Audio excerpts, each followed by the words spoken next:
ఓం శ్రీ మహాగణాధిపతియే నమ. శుక్లాంబరధరం విష్ణుం శశివర్ణం చతుర్భుజం ప్రసన్నవదనం ధ్యాయే సర్వవిఘ్నోపశాంతయే. అగజాననానపద్మార్గం గజాననమహర్నిశం అనేకదంతం భక్తానాం ఏకదంతోపాస్మహే. ఓం శ్రీ మహాగణాధిపతియే నమ. భగవద్బంధువులందరికీ మా నమస్సుమాంజల్లు. మనం మా స్పేస్ ద్వారా పండగలు, వాటి యొక్క విశిష్టత గురించి వివరించుకుంటూ వస్తూ ఉన్నాం. వ్రతాలు, పూజలు, వాటి మహిమల గురించి కూడా చెప్పుకుంటూ ఉన్నాం. అదే తరుణంలో ఈరోజు ఎంతో పవిత్రమైన గణాధ్యక్షుని యొక్క పూజ జరిపించుకోవటం గురించి, ఆయన పుట్టినరోజు పండుగని ఏ విధంగా విశిష్టంగా జరుపుకుంటాం, ఈ వినాయక చవితి యొక్క విశిష్టత ఏమిటి, దీన్ని మన భారతదేశంలో ఎందుకింత ప్రాముఖ్యంగా జరుపుకుంటున్నాం అనే వాటి గురించి వివరంగా చెప్పుకుందాం. అదేవిధంగా వినాయక చవితి పూజ ఏ విధంగా జరుపుకోవాలి, ఏమేమి కావాలి మనకి, ఏ పత్రంతో ఏ విధంగా పూజ జరిపిస్తే ఏ ఫలం లభిస్తుంది కూడా చెప్పుకోవడానికి ప్రయత్నిద్దాం. వినాయకుణ్ణి అగ్రపూజకి అర్హత కల్పించారు అంటే, ఏ దేవుడికి పూజ చేయాలన్నా, ఎవరికి నమస్కరించాలన్నా ముందుగా ఆ వినాయకుడి యొక్క అనుజ్ఞ తీసుకోవాలి అంటారు. సకల విఘ్నాలకి అధిపతి ఆయన. మనకి ఏ విఘ్నాలు దరిచేరకుండా మనం ఏ కార్యక్రమం మొదలుపెట్టినా అది విజయంగా కావాలి అంటే దానికి వినాయకుడి యొక్క అనుగ్రహం తప్పనిసరి అని చెప్తారు. అందుకే తొలి పూజ వినాయకుడికే జరిపిస్తూ ఉంటారు. అదేవిధంగా ఈ వినాయక చవితి అనేది మన హిందువులకి తొలి పండగగా భావిస్తూ ఉంటాం. భాద్రపద శుక్ల చవితి రోజు హస్త్రా నక్షత్రం యుక్త సింహలగ్నంలో కన్యారాశి యందు జన్మించాడు మహాగణాధిపతి అని చెప్తారు. విఘ్నేశ్వరుడు పుట్టినరోజునే మనం వినాయక చవితిగా జరుపుకుంటామని కొందరు అంటారు. కొందరు లేదు వినాయకుడు పుట్టినరోజే కాదు, గణాధిపత్యాన్ని పొందిన రోజుగా భాద్రపద శుద్ర చవితిని మనం జరుపుకుంటాం పండగలుగా అంటూ ఉంటారు. అయితే ఇందులో ఎటువంటి సందేహం లేదు. ఆయన పుట్టినరోజు నాడే ఆయనకి గణాధ్యక్ష పదవి కూడా లభించింది అంటారు. అది ఏ విధంగా జరిగింది, ఆ పురాణం ఏంటనేది మనం చెప్పుకునే ముందు అసలు ఈ వినాయక చవితిని ఎలా జరిపించుకోవాలి, దీనికి ఏమేమి పూజా సామాగ్రి కావాలి అనేది వివరించుకుంటే తెలివిని వాళ్ళకి ఈ వివరాలు తెలియటం వల్ల పూజ జరిపించుకోవడానికి కావాల్సిన సామాన్లు, ఏర్పాట్లు కూడా జరిపించుకుంటారు అనే ఉద్దేశంతో ముందుగా ఎలా చేయాలి అనే దాని గురించి వివరించుకుందాం.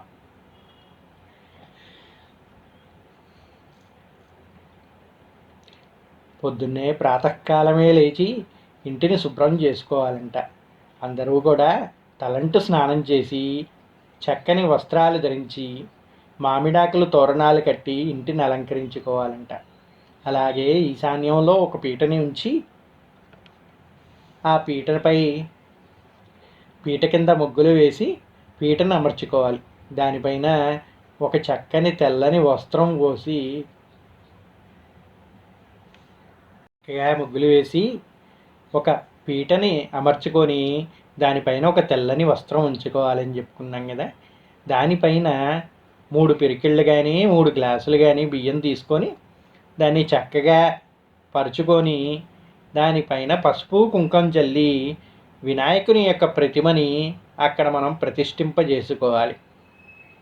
అక్కడ ప్రతిష్ఠింపజేసుకొని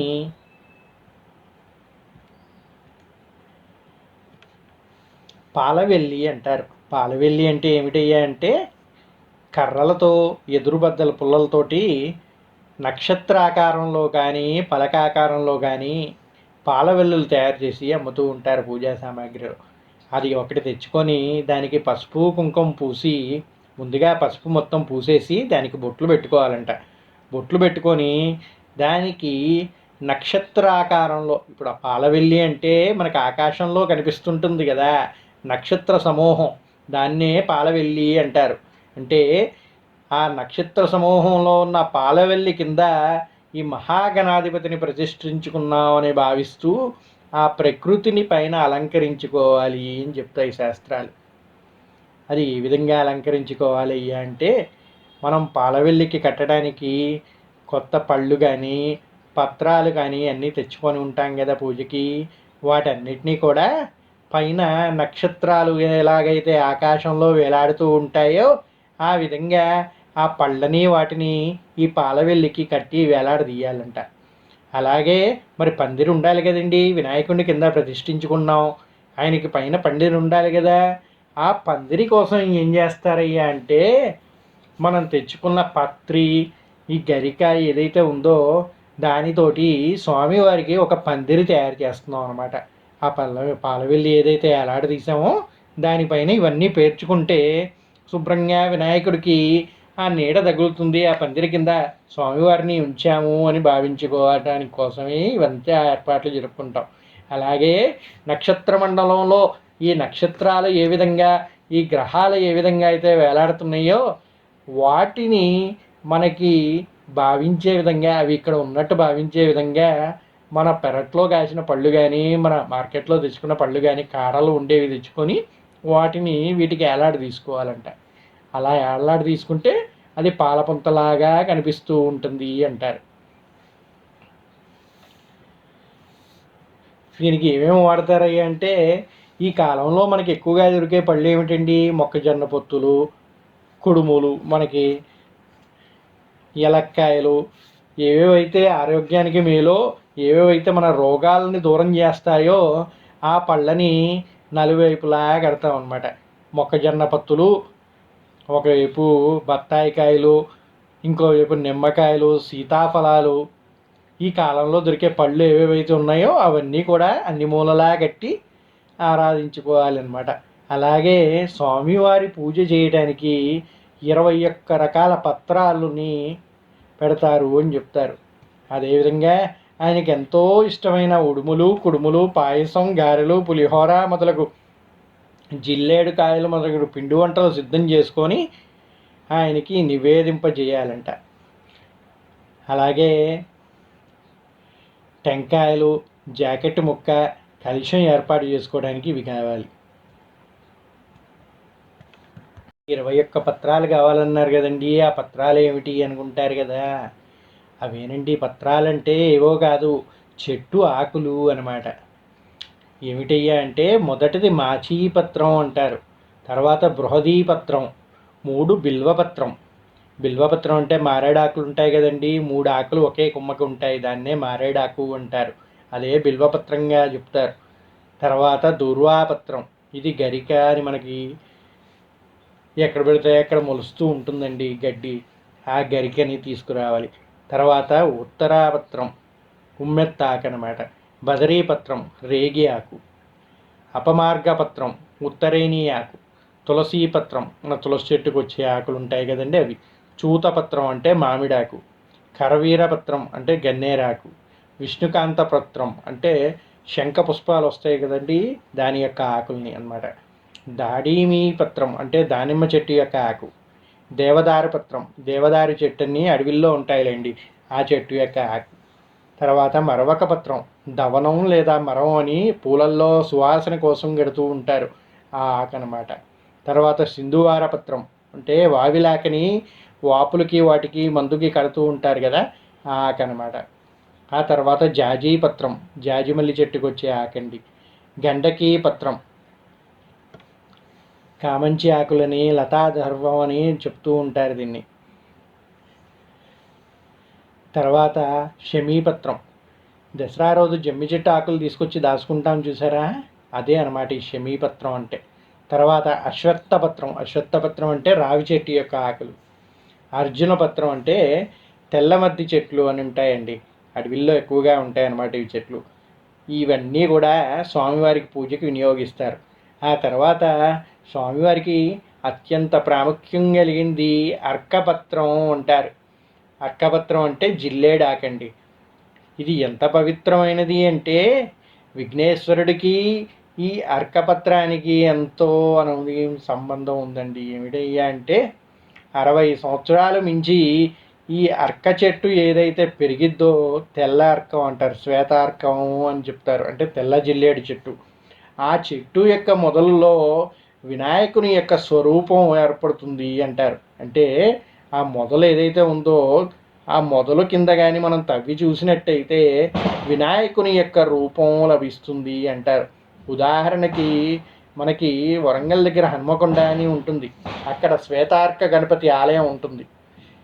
మీకు ఎవరికన్నా అక్కడికి వెళ్ళగలిగే సౌలభ్యం ఉంటే ఒకసారి వెళ్ళి దర్శించుకోండి.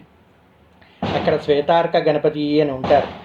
ఆ స్వామివారు స్వయంగా ఆ చెట్టులోంచే వచ్చారు అని చెప్తారు. అంటే శ్వేతార్కం అనే చెట్టు, జిల్లేడు చెట్టు ఏదైతే ఉందో ఆ చెట్టు ఆ మొదలలో వినాయక స్వరూపం అనేది ఏర్పడిందంట. ఆ చెట్టుని అలాగే ఈ రోజుకి కూడా ఆ శ్వేతార్క గణపతిని అలాగే ఉంచి పూజిస్తూ ఉన్నారు. నిజ దర్శనం దొరికిన రోజు మీరు చూస్తే ఆ కవచం తీసేస్తే దాని కింద జిల్లేడు చెట్టు కనిపిస్తూ ఉంటుంది. అంటే చెట్టు లేదు కానీ ఆ మొదల్లో వినాయకుని స్వరూపం ఈ రోజుకి కూడా కనిపిస్తూ ఉంటుంది. అదే ఎంతోమంది కూడా ఆ తెల్ల జిల్లేడు చెట్టు వినాయకుడిని పూజిస్తే ఎంతో మంచిది అని చెప్తూ అదేవిధంగా చెక్కతో కొన్ని బొమ్మలు తయారు చేసి అమ్ముతూ ఉంటారు శ్వేతార్క గణపతి అని. శ్వేతార్క గణపతి అంటే చెక్కతో చేసిన బొమ్మ కాదండి, చెట్టులోనే ఏర్పడిన వినాయకుని యొక్క రూపం. అది ఎప్పుడు ఏర్పడుతుందయ్యా అంటే 60 నుంచి 100 సంవత్సరాల లోపు ఈ చెట్టు ఏదైతే శ్వేతార్కం పెరుగుతుందో ఆ చెట్టు మొదల్లో కానీ వేరులో కానీ వినాయకుని యొక్క రూపం దాని అంతటా అదే స్వయంభూగా ఏర్పడుతుందంట. అటువంటి యొక్క గణపతే మనకు హనుమకొండలో ఉన్న శ్వేతార్క గణపతి ఆలయం. అటువంటివి ప్రపంచంలో చాలా చోట్ల ఉన్నాయని కూడా చెప్తూ ఉంటారు. దానిని పూజిస్తే మీకు సకల దోషాలు తొలగిపోతాయని చెప్పి చెప్తూ ఉంటారన్నమాట. ఈ వినాయకుడి గురించి, వినాయక చవితి గురించి చెప్పుకుంటూ ఉన్నాం కదా. మరి ఆ విఘ్నేశ్వరుడు జననం ఏ విధంగా జరిగింది, ఈ వినాయక చవితి యొక్క విశిష్టత ఏమిటి అని చెప్పి అందరూ అడుగుతూ ఉంటారు. అలాగే శౌనకాది మహామునులకు కూడా దీని గురించి తెలుసుకోవాలనిపించిందంట. దానికి సూత మహామునిని అడగగా స్వామి ఈ విధంగా చెప్పారంట. సూత మహాముని శౌనకాది మహామునులకి విఘ్నేశ్వరుడి కథ గురించి చెప్పారు. పూర్వం గజరూపం గల రాక్షసుడు పరమశివుడి కొరకు ఘోరమైన తపస్సు చేశాడంట. పూర్వం గజాసురుడనే ఒక రాక్షసుడు ఉండేవాడండి. ఆయన పరమశివుడికి అత్యంత ఇష్టమైన భక్తుడిగా భావిస్తారు. ఎందుకంటే ఆయనకి శివుడంటే అమితమైన ప్రేమంట. ఆయన మహాశివుని కొరకు ఘోరమైన తపస్సు చేశాడంట. అతని తపస్సుకు మెచ్చిన భక్త సులభుడైన పరమేశ్వరుడు ప్రత్యక్షమై, భక్త నీకేం కావాలో కోరుకో అని అడగగా ఆ రాక్షసుడు, స్వామి నువ్వు ఎల్లప్పుడూ నా ఉదరం నందే నివసించాలి అని కోరాడంట. ఎంత ఘోరమైన కోరిక కోరాడో చూడండి. దేవుణ్ణి ఎప్పుడైనా బంధించేసి మనం ఒక్కళ్ళ దగ్గరే ఉంచుకోవాలనుకుంటామా? సృష్టికర్త అయిన ఆ దేవదేవుణ్ణి తన ఉదరంలో ఉండిపోమంటే ఎలాగండి? మరి సృష్టి ఎలా నడుస్తుంది? అది చాలా ఇబ్బంది అవుతుంది కదా. కానీ ఈ గజాసురుడికి దేవుడు ఎల్లప్పుడూ తన దగ్గరే ఉండాలనే కోరిక పుట్టిందంట. ఆ కోరికతో స్వామి మీరు ఎల్లప్పుడూ నా ఉదరంలోనే ఉండాలి అని కోరుకున్నాడంట. దానికి మరి పరమేశ్వరుడు అంటే భక్త సులభుడు కదండి, బోలాశంకరుడు అంటారు కదా, ఉట్టిగా అంటారా? ఏది అడిగినా కాదనలేడు. అందులో అంత పరమభక్తుడు గజాసురుడు అడిగాడు. ఏం చేస్తాడు? సరేనాయనా నీ కోరిక తీరుస్తున్నాను అని ఆయన ఉదరంలోకి ప్రవేశించాడంట. కొద్ది రోజులకి పార్వతీదేవికి ఈ విషయం తెలిసింది.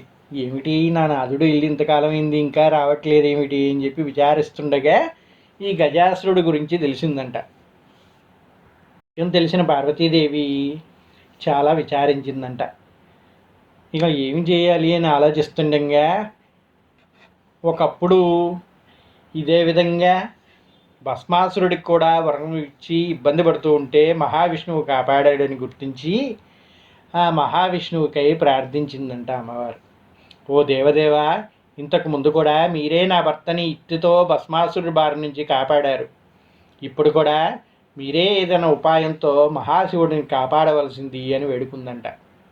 శ్రీహరి ఆమెకు ధైర్యం చెప్పి పంపించి వేశాడంట. పర్లేదమ్మా, ఏదో ఒకటి చేద్దాంలే, మీరేం కంగారు పడకండి.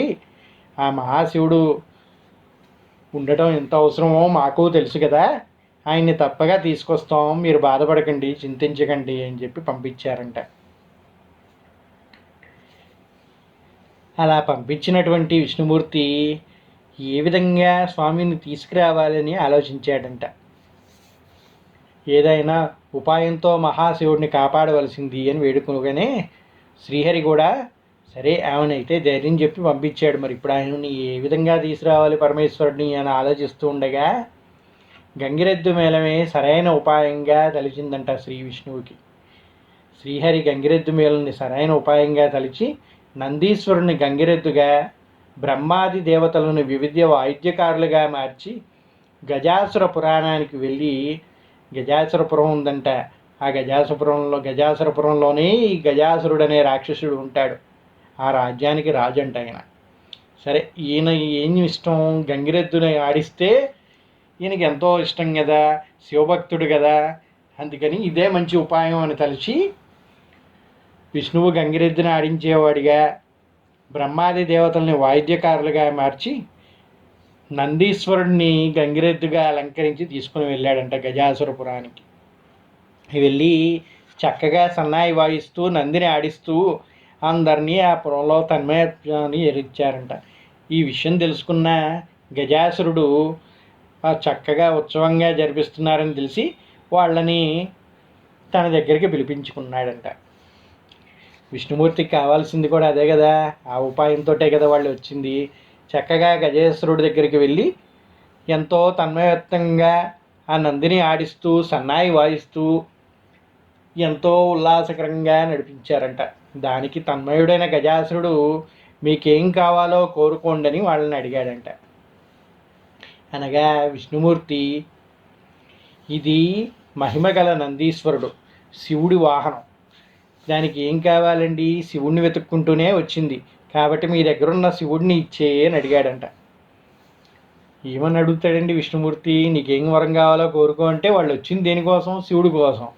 అది ఆయనకి ఏ విధంగా చెప్పారో చూడండి. అయ్యా, ఈ నందీశ్వరుడు మహిమాన్వితమైన వాడు, శివుడికి వాహనం. ఆ శివుడు మీ దగ్గర ఉన్నాడు కదా, ఆ శివుడి కోసమే వచ్చిందయ్యా, శివుడిని ఇచ్చేయండి అని అడిగారంట. వెంటనే వీళ్ళు కోరిన కోరిక చూసేసరికి ఆయనకు అర్థమైపోయింది. వచ్చిన వాళ్ళు ఎవరో కాదు, సామాన్యులు కాదు, శ్రీ మహావిష్ణువే వచ్చాడని అర్థమైపోయింది ఆయనకి. సరే, నందీశ్వరుడి వాహనం అంటున్నారు, నేనా ఏమీ చేయలేనండి, ఎందుకంటే ఆ మహాశివుడు నా గర్భంలో ఉన్నాడు, నా గర్భాన్ని చీల్చి నేను ఇవ్వలేను కనుక ఆ నందీశ్వరుడినే తీసుకోమనండి అని చెప్పాడంట విష్ణుమూర్తితో. ఆయనకు అర్థమైపోయింది ఎలాగా తన మరణం సంభవించబోతుంది అని తెలుసుకున్నాడు గజాసురుడు. అందుకే ఆ చచ్చేదేదో ఆయనంతటా ఆయన చంపుకోవడం ఎందుకు, ఆ నందీశ్వరుడి చేతనే చంపబడితే మోక్షం లభిస్తుంది అనే ఉద్దేశంతో ఈ విధంగా కోరాడంట విష్ణువుని. స్వామి, నా ఉదరంలోనే ఉన్నాడు ఆ శంకరుడు, నేను నా ఉదరాన్ని చీల్చి స్వామిని బయటికి తీయలేను గనక ఆ నందీశ్వరుణ్ణే కైకొనమనండి అని చెప్పాడంట.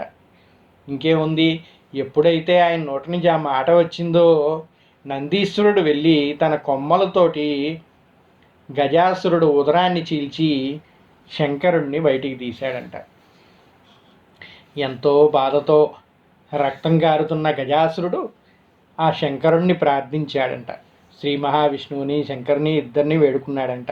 ఏమని వేడుకున్నాడయ్యా అంటే,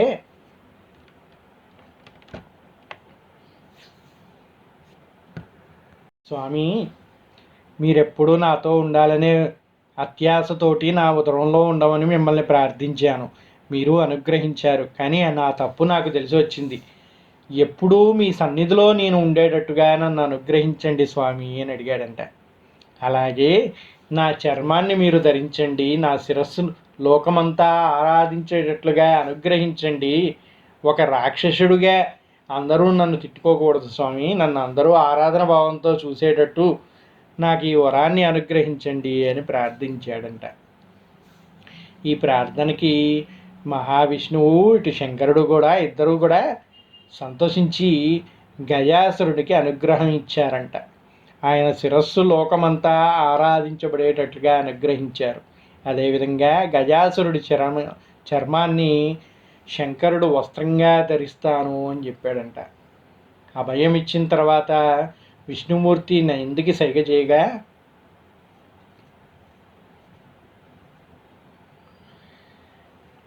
గజాసురుడిని చీల్చి చంపాడు.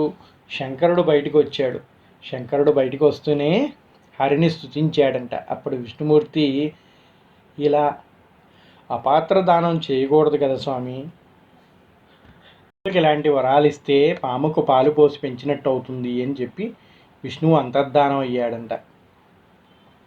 ఒక పక్క పార్వతీదేవికి ఈ విషయం తెలిసి ఎంతో సంతోషించింది. కైలాసంలో స్వామి రాకకై వేచి చూస్తూ అభ్యంగన స్నానం ఆచరించాలని నలుగు పెట్టుకోవడానికని వెళ్ళిందంట.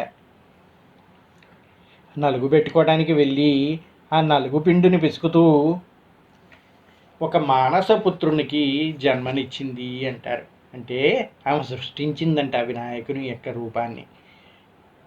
వినాయకుడి యొక్క రూపాన్ని, ఒక చిన్న బాలుడు రూపాన్ని ఆ నలుగుపిండితోటి స్పృశించి దానికి ప్రాణప్రతిష్ఠ చేసి ఆమె స్నానం చేసి వచ్చే వరకు లోనకి ఎవరిని రాకుండా కాపలా ఉండవని చెప్పి ఆజ్ఞాపించిందంట. ఒక చిన్న బాలుడిని తయారు చేసింది. ఆ బాలుడిని చూస్తే ఆమెకు ఎంతో ముచ్చట వేసిందంట ఆ బొమ్మని. దానికి ప్రాణం పోసింది. కొడుకుగా చక్కగా కావాల్సినవన్నీ పెట్టి ఎంతో అల్లారుముద్దుగా చూసిందంట. చూసి, నాయన, నేను స్నానం ఆచరించి వచ్చే వరకు ద్వారం వద్ద నువ్వు ఉండి ఎవరినీ లోనకి అనుమతించకుండా ఈ ఉండ్రాళ్ళు తింటూ కాపలా ఉండు నాయన అని చెప్పి ఆయన్ని అక్కడ ఉండమని చెప్పిందంట. పార్వతీదేవి శివుడు వస్తున్నాడని విషయం తెలిసి ఎంతో సంతోషించింది. అభ్యంగన స్నానం ఆచరించాలని బయలుదేరిందంట. స్నానం ఆచరించే ముందు ఒంటికి నలుగు పిండి పెడదామని నలుగుని పిసుకుతూ ఉండంగా తనకి ఒక చక్కని బాలుడి మీద ఆశ కలిగి ఒక బాలుడి ప్రతిరూపాన్ని ఆ నలుగు పిండితోటి తయారు చేసిందంట. అది చూసి ఆమెకి ఎంతో ముచ్చటేసిందంట. ఆ చక్కని రూపానికి ప్రాణం పోసి ఒక చక్కని బాలుడిగా చేసిందంట. అతనికి ఇష్టమైన పిండి పదార్థాలన్నీ ఇచ్చి, నాయన, నువ్వు నేను స్నానం ఆచరించి వచ్చే వరకు ఈ ద్వారం గుండా ఎవరినీ లోనికి రానియకుండా కాపలాగాయనాయన అని చెప్పి కుడుములు ఉండ్రాళ్ళు పెట్టి అమ్మ లోనకి వెళ్ళి స్నానానికి సిద్ధమైందంట. వినాయకుడు మరి అమ్మ ఆజ్ఞాపించింది కదా, అమ్మ చెప్పింది ఏదైనా నెరవేర్చాలి. అందుకని ద్వారం దగ్గరికి ఎవరు చిన్న చీమను కూడా లోనకి వెళ్ళనీయకుండా కాపలాగాస్తూ ఉన్నాడంట. పరమేశ్వరుడు కూడా కైలాసానికి సంతోషంగా బయలుదేరాడంట. బయలుదేరి పార్వతీదేవి దర్శనంకై వెళ్తూ ఉండగా ఈ బాలుడు శివుడిని అడ్డగించాడంట. ఎవడురా నువ్వు, నా ఇంట్లోకి నన్ను రానియకుండా అడ్డగిస్తున్నావని శివుడు ఆగ్రహించాడంట. ఎవరు నువ్వు, మా అమ్మ ఎవరిని లోనకి రానియద్దు అని చెప్పింది నాకు. నువ్వు ఎవరైనా సరే మా అనుమతి తీసుకొని మా అమ్మ అనుగ్రహించిన తర్వాతే నువ్వు లోనకి వెళ్ళాలి, అంతే తప్ప నన్ను దాటి నువ్వు వెళ్ళటానికి వీల్లేదు అన్నాడంట. శివుడికి కోపం వచ్చి ఆ బాలుడితోటి చిన్న యుద్ధం చేశాడంట. బాలుడు కూడా ఎంతకీ తగ్గలేదంట. తన చేతిలో ఉన్న శక్తి అస్త్రాన్ని పరమేశ్వరుడి మీదకి విసిరేశాడంట. మరి శక్తి అస్త్రం అంటే ఎవరిదండి? పార్వతీదేవి ప్రసాదించిన అస్త్రం కదా, అది పరమశివుడిని ఏం చేయదు కదా. దానితో శివుడు తన త్రిశూలంతో ఆ బాలుడు యొక్క శిరస్సును ఖండించాడంట. అంతే, పరమేశ్వరుడు ఆ బాలుడు శిరస్సుని ఖండించి లోనకి ప్రవేశించాడంట. పార్వతీదేవి భర్త రాకని చూసి ఎంతో సంతుష్టురాలై కుశల ప్రశ్నలు వేసిందంట. వాళ్ళిద్దరూ కొద్దిసేపు మాట్లాడుకున్న తర్వాత శివుడికి ఈ బాలుడు గురించి గుర్తుంచి, ఎవరో ఒక చిన్న బాలుడు బయట కాపలాగాస్తూ ఉన్నాడు, ఎంతకీ నన్ను లోపలికి పోనీయకపోవడంతో కోపం వచ్చి అతన్ని తలను త్రుంచాను అని చెప్పాడంట. దానితో పార్వతీదేవికి ఎంతో కోపం వచ్చిందంట. చాలా బాధపడిందంట. పార్వతీదేవి జరిగిన ఘోరం చూసి కన్నీళ్లు పెట్టుకుంది. దీంతో శివుడు గజముఖుని శిరస్సు తెప్పించాడంట. భటుల్ని పిలిపించి, శివగణం ఉంటుంది కదండి, ఆ శివగణాన్ని పిలిపించి ఉత్తరముఖంగా పడుకున్న ఏ జీవి తలనైనా ఖండించి తీసుకురండి అని పంపించాడంట. అందుకే పెద్దలు చెప్తూ ఉంటారు, ఎప్పుడు కూడా ఉత్తర దక్షిణ అభిముఖంగా నిద్రించరాదు అని చెప్తారు. ఎందుకయ్యా అంటే ఉత్తరముఖం అంటే యమధర్మరాజు వైపు చూస్తున్నట్టు అంట. అటువైపు కానీ పడుకుంటే వాళ్ళకి మృత్యువు సంభవిస్తుంది అని చెప్తారు. అందుకే ఎవరు కూడా తెలిసి కానీ తెలియక కానీ ఉత్తరముఖంగా ఎప్పుడు పడుకోవద్దండి. ఉత్తరముఖం ఏమిటయ్యా అంటే యమద్వారం వైపు పడుకున్నారంటే యముడిని చేరడానికే పడుకున్నారని అర్థం. అందుకే శివుడు కూడా ఉత్తరాభిముఖంగా పడుకున్న ఏ జీవి శిరస్సు అయినా ఖండించి తీసుకురండి అని పంపించాడు. శివగణాలు కూడా వెళ్ళి అలా వెతుకుతుండగా గజాసురుడు ఉత్తరముఖంగా పడుకొని కనిపించాడంట. ప్రాణాలు వదిలాడు కదండి, ఆ శరీరం ఉత్తరముఖంగా పడి ఉన్నది. అంతే, శివగణాలు చెప్పింది చేయడమే తప్ప వేరే ఏమి ఆలోచించరు. శివుడు ఆజ్ఞాపించాడు, ఆయన చెప్పింది ఏంటి? ఉత్తరాభిముఖంగా ఉన్న ఏ జీవితాలనైనా ఖండించి తీసుకురండి అన్నారు. అలా ఉన్నది గజాసుర ముఖం. ఇంకంతే, ఆలోచించకుండా ఆ గజాసురుని శిరస్సుని ఖండించి తీసుకొచ్చి శివుడికి ఇచ్చారు. శివుడు కూడా ఆ గజాసురుడి యొక్క ముఖాన్ని వినాయకుడికి ప్రతిష్ఠింపజేశారంట. ప్రతిష్ఠించి గజముఖుడు శిరస్సుని తెప్పించి ఆ బాలుడికి అతికించి ప్రాణం పోశాడు పరమేశ్వరుడు. అప్పటి నుంచి ఆయనకి గజాననుడు అని నామకరణం చేశారంట. సర్వ విఘ్నాలకు ఒక అధిపతిని నియమించమని దేవతలు, మునులు, మానవులు పరమశివుని కోరారు. ఈ విషయంలో గణపతి కుమారస్వామి ఎవరిని నియమించాలి అని ఆలోచించాడు పరమేశ్వరుడు. ముల్లాకాలలోని పవిత్ర నదులన్నింటినీ స్నానం చేసి ఎవరు ముందుగా తన వద్దకు వస్తారో వారికే ఆ ఆధిపత్యం లభిస్తుందని చెప్పాడంట పరమేశ్వరుడు. ఒకనొక రోజు దేవతలు, మునులు, మానవులు అందరూ కూడా ఆ పరమశివుడిని ప్రార్థించి, స్వామి, మేమందరం ఎన్నో విఘ్నాలతో బాధింపబడుతూ ఉన్నాం కనుక ఈ విఘ్నాలన్నీ సక్రమంగా వచ్చి దాన్ని పాలించి ఒక అధిపతిని నియమించండి అని ప్రార్థించారంట. దానికి పరమశివుడు కూడా ఒక విఘ్న నాయకుడిని నియమించాలి అని, ఆ విఘ్న నాయకత్వాన్ని ఎవరికి ఇవ్వాలి అని ఆలోచించి గణపతి కుమారస్వామిని ఇద్దరిని కూడా పిలిపించి ఈ విధంగా చెప్పాడంట. నాయన, ముల్లోకాలలో పవిత్ర నదులన్నిటిలో స్నానం చేసి ఎవరైతే ముందుగా తన వద్దకు వస్తారో వారికే ఆ ఆధిపత్యం లభిస్తుంది అని చెప్పాడంట పరమేశ్వరుడు.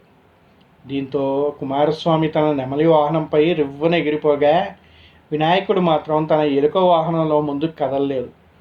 దీంతో నారాయణ మంత్రం జపిస్తూ తల్లిదండ్రుల చుట్టూ ప్రదక్షిణ చేశాడంట. ఆ మంత్ర ప్రభావంతో ప్రతి తీర్థంలోనూ కుమారస్వామి కంటే ముందే వినాయకుడు ప్రత్యక్షమయ్యాడంట. ఆ విధంగా 3 కోట్ల నదుల్లో వినాయకుడు ముందుగా స్నానం ఆచరించడం చూసిన కుమారస్వామి కైలాసానికి వెళ్ళి మహామణిమాణిక్యుడైన అన్నగారికే ఆధిపత్యం ఇవ్వమని తండ్రిని కోరాడట. తండ్రి, అన్నగారు మహామహిమాన్వితుడు, అతనికే ఆధిపత్యం ఇవ్వండి అని కోరాడంట. ఎందుకంటే నేను ఏ తీర్థానికి వెళ్ళినా కూడా నాకంటి ముందే అక్కడ అన్నగారు ప్రత్యక్షం అయ్యారు. అంటే మీరు చెప్పిన దాని ప్రకారం 3 తీర్థాల్లో ఎవరైతే ముందు స్నానం చేసి మీ దగ్గరకు వస్తారో వారికే విఘ్నాధిపత్యం ఇస్తా అన్నారు కనుక అది వినాయకుడికే ఇవ్వండి అని చెప్పి కుమారస్వామి కోరాడంట. గణేశుడి శక్తి సామర్థ్యాలు పరిశీలించి భాద్రపద చవితి నాడు గణాధిపత్యాన్ని కట్టబెట్టారు అని చెప్తారు. వినాయకుడు పుట్టింది కూడా భాద్రపద శుక్ల చవితి రోజేనంట అండి. అదే రోజు ఆయన పుట్టినరోజు రోజే గణాధిపత్య మహోత్సవం జరిపించి గణాధిపత్యాన్ని పరమేశ్వరుడికి కట్టబెట్టారు అని చెప్తారు. ఆ రోజు తనకి భక్తితో సమర్పించిన ఉండ్రాళ్ళు, కుడుములు, పిండి వంటలు, పండ్లని పుష్టిగా తిన్న వినాయకుడు నడవటానికి ఇబ్బంది పడుతూ కైలాసం చేరుకున్నాడంట. ఒకరోజు శివుని శిరస్సుపై ఉన్న చంద్రుడు గణనాథుని అవస్థలు చూసి పక్కున నవ్వాడంట. చంద్రుడు ఎక్కడ ఉంటాడండి, ఎప్పుడు శివుని శిరస్సు మీదే ఉంటాడు కదా. ఈ వినాయకుడు కాస్త అందరూ భక్తులు, అమ్మ అందరూ కూడా పిండ్లి వంటలు అన్నీ పెట్టారు. ఆయన కూడా ఎంతో భక్తితో ఎంతో ఇష్టంతో అన్నిటినీ ఆరగించాడు. ఆరగించితే ఏమవుతుందండి, ఆయన అసలే భారీ కాయుడు, దాంతో ఇవన్నీ తిన్నాడు, భుక్తాయాసం వచ్చింది. అలాగే నడుచుకుంటూ చిన్నగా మరుగుజ్జులాగా అటు ఇటు ఊగుతూ నడుస్తూ వస్తూ ఉంటే చంద్రుడికి అది చూసి నవ్వు వచ్చిందంట. పక్కున నవ్వాడంట.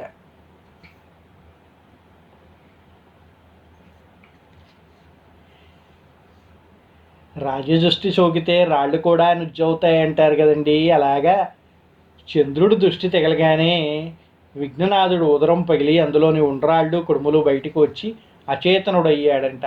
దీంతో ఆగ్రహించిన పార్వతీదేవి, పాపాత్ముడా, నీ దిష్టు సోకి నా కుమారుడు అచేతనంగా పడి ఉన్నాడు కాబట్టి నిన్ను చూసిన వారు పాపాత్ములవుతారు అని, నీలాప నిందలు పొందెదురు అని ఆమె శపించిందంట.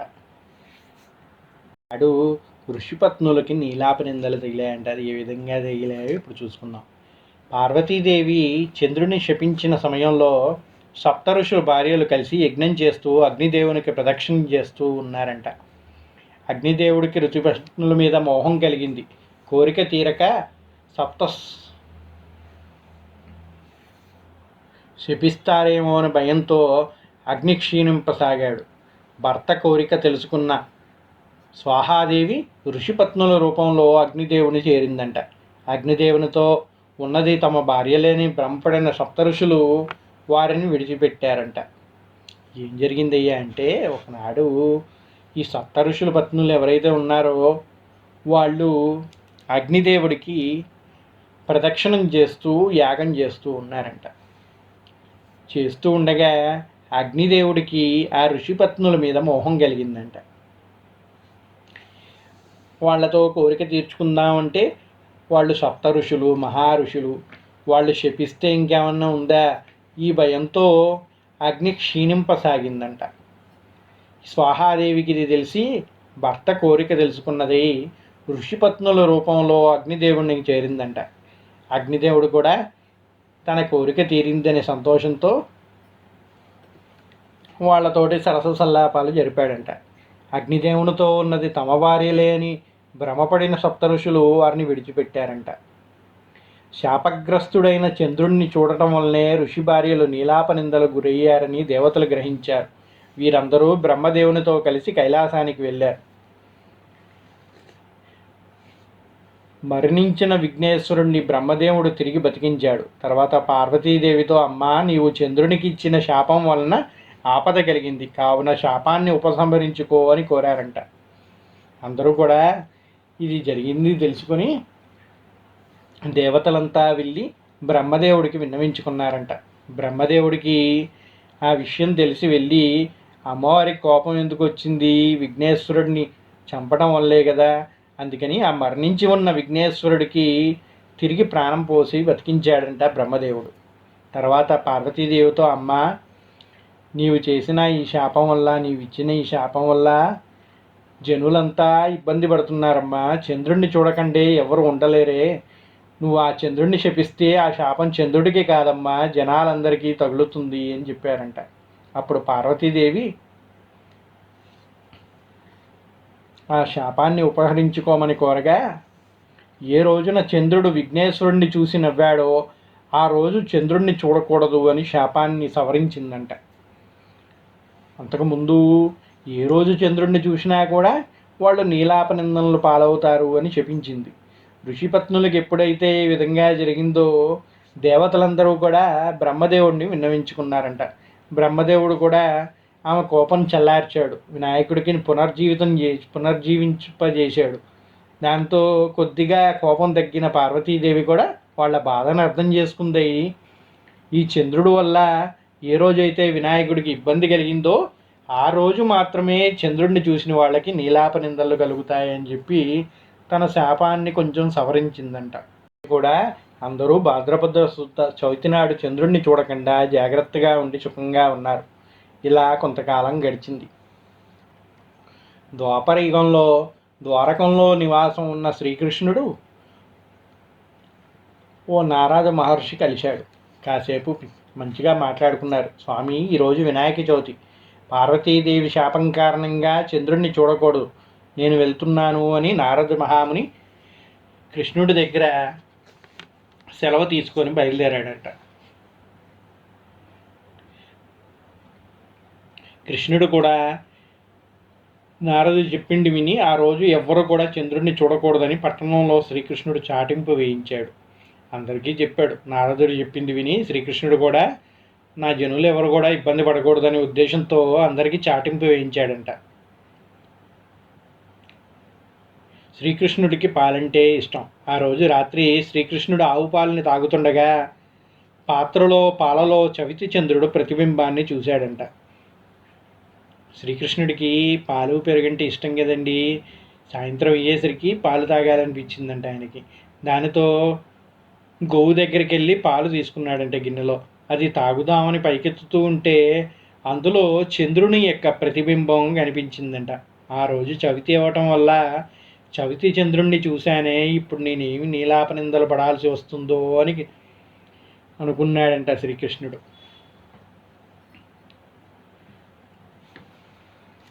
కొన్ని రోజులు గడిచాయి.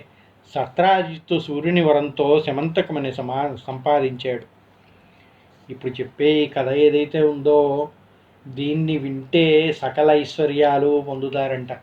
అది ఎందుకో ఇప్పుడు మనం చూద్దాం. చవితి చంద్రుడి ప్రతిబింబాన్ని చూసిన శ్రీకృష్ణుడు ఎంతో చింతించాడంట. అలాగే కొన్ని రోజులు గడిచిపోయాయి. సత్రాజిత్తు, ద్వారకలోనే ఉండే సత్రాజిత్తు అనే ఒక ఆయన సూర్యునికి అంటే చాలా ఇష్టం అంట. సూర్య ఉపాసన చేస్తూ ఉండేవాడు. నిత్యం కూడా సూర్యుడిని పూజిస్తూ ఉండేవాడు. సూర్యుని వరంతో శమంతకమణిని సంపాదించాడంట సత్రాజిత్తు.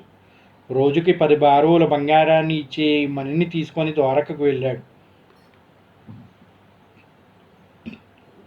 శ్రీకృష్ణుడికి ఈ విషయం తెలిసి సత్రాజిత్తుని పిలిపించి అతిథి మర్యాదలు చేసి ఆ మణిని తనకి ఇవ్వమని కోరాడంట. అందుకు సత్రాజిత్తుడు ఒప్పుకోలేదు.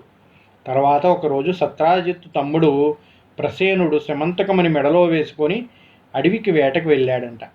అడవిలో ఒక సింహం ఆ మణిని చూసి మాంసం ముక్క అనుకొని ప్రసేనుని చంపిందంట. మణిని నోట కరుచుకొని పోతున్న సింహాన్ని జాంబవంతుడు చంపాడు. ఎప్పుడైతే శమంతకమణి గురించి శ్రీకృష్ణుడు సత్రాజిత్తుని అడిగాడో, సత్రాజిత్తు ఏ విధంగా అయినా శ్రీకృష్ణుడు దీన్ని తీసుకోవడానికి ప్రయత్నిస్తాడని ఆ రోజు నుంచి కొంచెం జాగ్రత్తగా ఉంటూ దాన్ని కాపలాగా ఉంచుతూ ఉన్నాడంట. ఒకరోజు దాన్ని జాగ్రత్తగా కాపాడమని చెప్పి ఆ బాధ్యతని సత్రాజిత్తు తన తమ్ముడైన ప్రసేనుడికి అప్పగించాడంట. ప్రసేనుడు కూడా ఎక్కడ ఉంచినా ఇబ్బందే అని ఆ మణిని తన మెడలో వేసుకొని అడవికి వేటకు వెళ్ళాడంట. అడవిలో ఒక సింహం ఆ మణిని చూసి మాంసపు ముక్కని భ్రమించిందంట. దానికోసం అని ప్రసేనుడిని చంపిందంట. మణిని నోట కరుచుకొని పోతున్న సింహాన్ని జాంబవంతుడు చూశాడంట. ఆ సింహం ఏం చేసింది, ప్రసేనుడిని చంపి మాంసం తీసుకొని ఆ మణిని కూడా నోట కరుచుకొని పోతుందంట. అది చూసిన జాంబవంతుడు ఇదేదో బాగుందే అని చెప్పి ఆ సింహాన్ని చంపేసి ఆ మణిని తీసుకున్నాడంట. శమంతకమణిని కొండగుహలో ఉన్న తన కూతురు జాంబవతికి ఆట వస్తువుగా ఇచ్చాడు జాంబవంతుడు. మరుసటి రోజు సత్రాజిత్తు తమ్ముడు మరణ వార్త విన్నాడు. శ్రీకృష్ణుడే తన తమ్ముడిని చంపి శమంతకమణిని అపహరించాడని నిందించాడంట సత్రాజిత్తు. చూశారండి, శ్రీకృష్ణ పరమాత్మకే తప్పలేదు నీలాపనిందలు. ఇక మనలాంటి వాళ్ళం ఎంత. కృష్ణుడే తన తమ్ముడిని చంపి శమంతకమణిని అపహరించాడు, దానికోసమే తన తమ్ముడిని సంహరించాడు అనే ఉద్దేశంతో సత్రాజిత్తు అందరికీ చెప్పాడంట. కృష్ణుడు అది విన్నాడు. భాద్రపద శుద్ధ చవితి రోజు చంద్రబింబాన్ని చూసిన దోషం వల్లే తన మీద నిందపడిందనుకున్నాడు. శమంతకమణి వెతుకుతూ అడవికి వెళ్ళాడు. ఒకచోట ప్రసేనుడు శవం కనిపించింది. అక్కడి నుంచి సింహం అడుగులు కనిపించాయి. వెతుకుతూ వెళ్ళి ఒక పర్వత గుహలో ప్రవేశించాడు. అందులో ఉన్న ఉయ్యాలకు కట్టిన మణిని చూసి దాన్ని బయటికి తీసుకుని రాసాగాడు.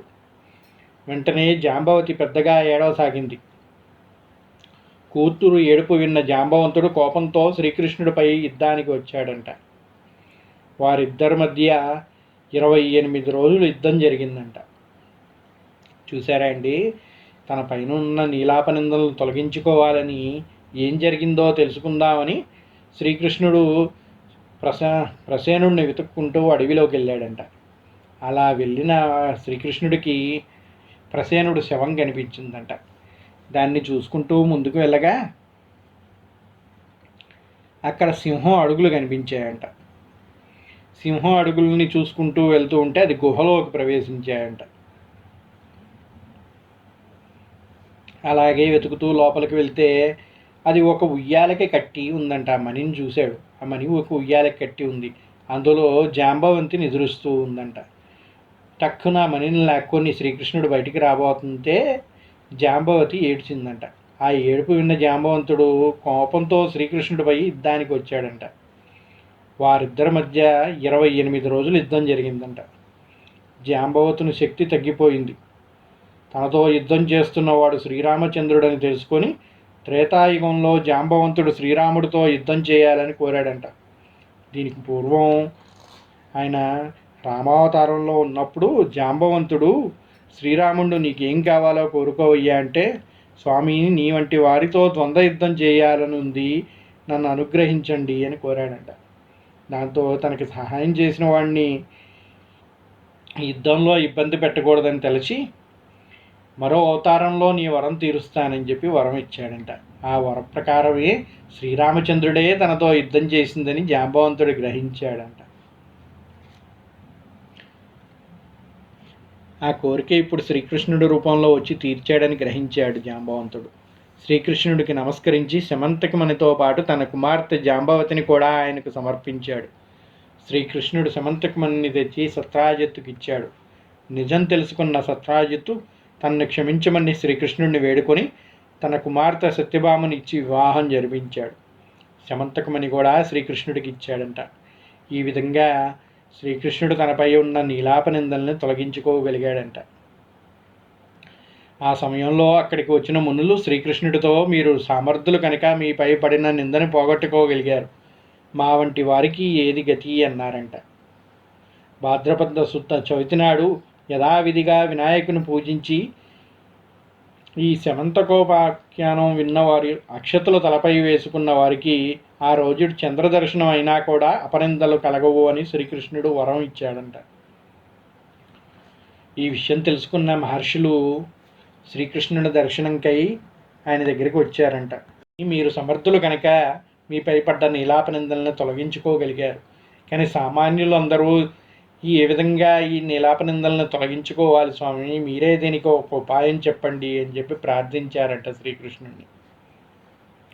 శ్రీకృష్ణుడు ఆ రోజు ఏం చెప్పాడంటే, భాద్రపద శుద్ధ చవితి నాడు వినాయకుడిని పూజించి ఈ శమంతకోపాఖ్యానం ఏదైతే మనం ఇప్పటిదాకా చెప్పుకున్నామో ఈ కథ పూర్తిగా విని అక్షింతలు తలపై వేసుకున్న వారికి ఆ రోజు చంద్రదర్శనం అయినా కూడా అపనిందనలు కలగవు అని శ్రీకృష్ణుడు చెప్పాడంట. ఆనాటి నుంచి కూడా ప్రతి సంవత్సరం భాద్రపద శుద్ధ చవితి రోజు వినాయకుడు రథం జరుపుకుంటున్నారు. అందరూ కూడా వాళ్ళ యొక్క శక్తికి తగినట్లుగా గణపతిని పూజించి తమ కోరికలు తీర్చుకుంటున్నారు. ఈ కథను చదివినా కానీ విన్నా కానీ తలపై అక్షతలు వేసుకున్నా కానీ వినాయక వ్రతం ముగించాలి.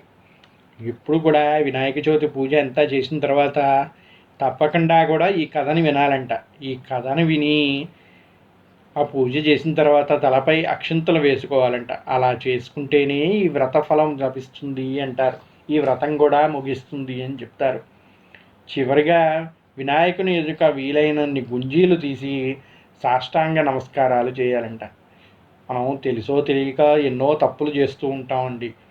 ఆ తప్పులన్నింటినీ మన్నించమని ఆ విఘ్నాధిపతిని వేడుకున్న వాళ్ళకి ఆ వినాయకుడు ఎప్పుడు కూడా అభయం ఇస్తాడు అంటారు. అందుకే వినాయక వ్రత కథ అంతా విని అక్షింతలు వీసుకొని స్వామివారి ముందు సాష్టాంగ నమస్కారాలు చేసి గుంజీలు తీయాలి అంటారు.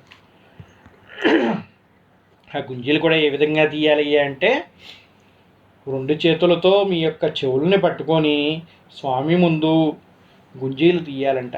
ఆ విధంగా గుంజీలు తీసి మా పాపాలని మన్నించండి అని చెంపలు వేసుకొని స్వామిని కానీ వేడుకుంటే మనల్ని అనుగ్రహించి మనకి ఎటువంటి విఘ్నాలు జరగకుండా, ఒకవేళ ఏమన్నా విఘ్నాలు కలిగినా అవి తొలగిపోయేటట్టుగా వాటిని మనం అధిగమించగలిగే శక్తిని మనకి ఇచ్చి మన ఆశీర్వదింపజేస్తాడు వినాయకుడు అని చెప్తారు.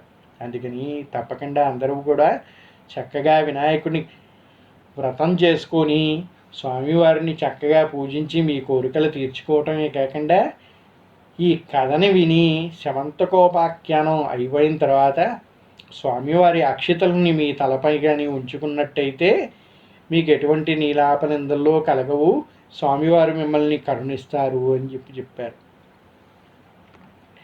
ఈ విధంగా ఈ కథ అంతా చెప్పుకున్న తర్వాత చక్కగా ఒక కొబ్బరికాయ కొట్టి స్వామికి నివేదన సమర్పించి మంగళహారతి ఇచ్చి అనంతరం ఉద్వాసన మంత్రం చెప్పాలంట. ఎప్పుడు కూడా ఇంట్లో పెట్టుకున్న వినాయకుడికి పూజ చేయడం, ఆయనకి నైవేద్యాలు పెట్టడం అంటే సామాన్య విషయం కాదండి. స్వామివారిని కైలాసంలో ఉండే వినాయకుడిని పిలిపించి మన ఇంట్లో ఉంచుకోగలమా? అంతటి గొప్పవాళ్ళమా మనం? ఆయన్ని ఆరాధించగలం, ఆయన్ని భక్తిభావంతో పూజించగలం, కానీ ఆయనకి కావాల్సినవి అన్నీ మనం ఇవ్వలేం కదండి. ఆయన మనకి ఇవ్వాలి ఏదైనా, కానీ మనం ఆయనకి ఇచ్చే అంతటి పెద్దవాళ్ళం కాదు కదా. అందుకనే పూజ సమాప్తం అయిన తర్వాత యథాస్థానం ప్రతిష్ఠ్యామి అని చెప్పి స్వామికి వీడ్కోలు పలకాలంట, ఉద్వాసన మంత్రం చెప్పాలంట. మళ్ళీ సంవత్సరం కూడా చక్కగా నీ పూజ జరిపించుకుంటాం స్వామి, మమ్మల్ని అనుగ్రహించి ఆశీర్వదించండి అని చెప్పి స్వామివారికి ఉద్వాసన పలకాలంట. చేసిన తప్పులన్నీ మన్నించి మన అందరినీ చక్కగా ఆశీర్వదించాలని, చక్కని విద్య బుద్ధులు లభించాలని, మంచి తెలివితేటలు ఆలోచన శక్తిని కల్పించమని విద్యార్థులు అందరూ కూడా వాళ్ళ పుస్తకాలు అక్కడ పెట్టుకొని శ్రీ అని స్వస్తిక్ అని రాసుకొని స్వామివారికి నమస్కరిస్తారు కదా. చక్కని విద్యను అందించగలిగేవాడు విద్యాబుద్ధులు స్వామివారు స్వయంగా వారి యొక్క భార్యలే సిద్ధిరిద్దులు కనుక వారి అనుగ్రహం కూడా మనకి లభిస్తుందంట వినాయకుడిని పూజిస్తే. అందుకే చక్కని విద్యని శక్తిని మాకు ప్రసాదించు స్వామి అని చెప్పి వేడుకొని స్వామివారి ముందు గుజ్జీలు తీసి ఉద్వాసన మంత్రం చెప్పాలి అంటారు. లేదు మేము చేసుకోగలుగుతామండి, మాకు ఆ స్తోమత ఉంది, రోజు పూజ చేస్తాం, ఇబ్బందులు ఏమీ లేవు అనుకున్న వాళ్ళు 3 రోజులు కానీ 5 రోజులు కానీ 9 రోజులు కానీ 11 రోజులు కానీ పూజ జరిపించుకోవచ్చు అని చెప్తారు. ఇళ్లల్లో 2 రోజులు చేసుకోవటం కష్టం కనుక ఒక రాత్రి కానీ ఆ రోజు కానీ సాయంత్రం పూజ అంతా అయిపోయిన తర్వాత తెల్లారుజామున కానీ స్వామివారికి ఉద్వాసన పలకవచ్చు.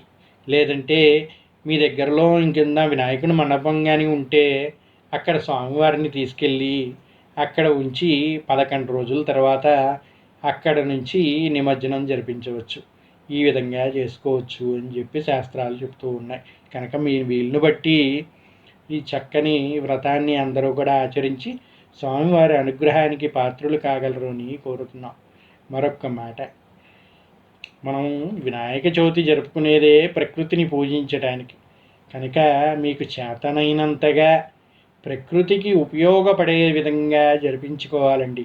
వినాయక చవితి భాద్రపద మాసంలో ఎందుకు జరుపుకుంటామంటే దీనికి ఒక సైంటిఫిక్ రీజన్ కూడా ఉంది అని చెప్తారు.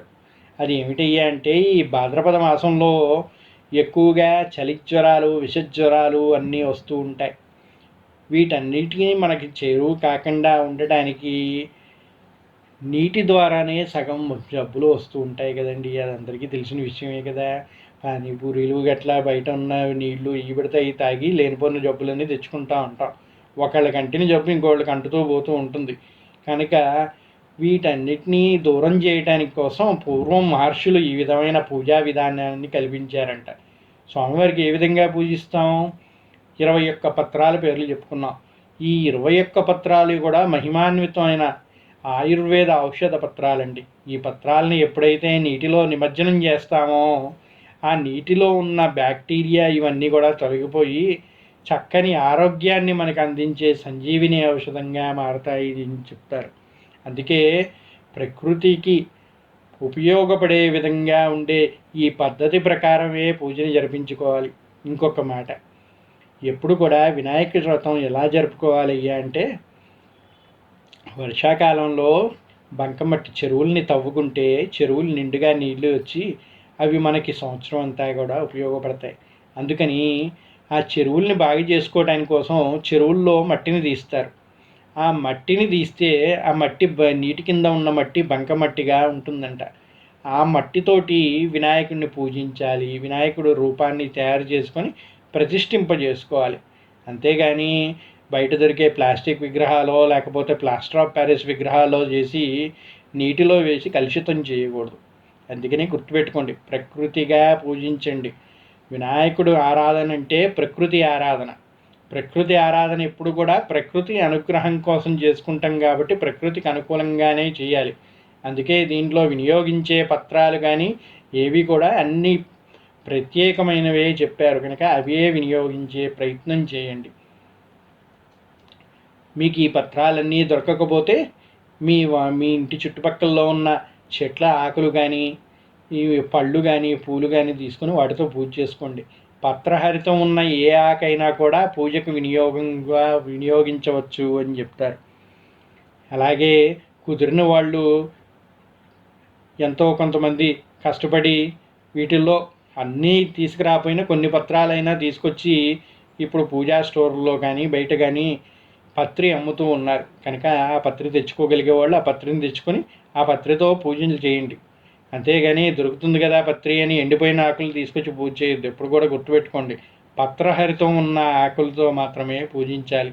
ఇలా పూజ చేసినప్పుడు ఆ సువాసనలు ఆ ఆకుల యొక్క పత్రహరితం అనేది ఆ గాలితో కలిసి స్వామి దగ్గర సన్నిధిలో కూర్చొని మీరు పూజ జరిపించుకుంటారు కనుక ఆ వనమూలికల యొక్క శక్తితో మీ ఇంట్లో ఉన్నటువంటి బ్యాక్టీరియా ఇవన్నీ తొలగిపోవటమే కాకుండా మీకున్న శ్వాసకోశ వ్యాధులన్నీ కూడా దూరం అవుతాయని చెప్తారు.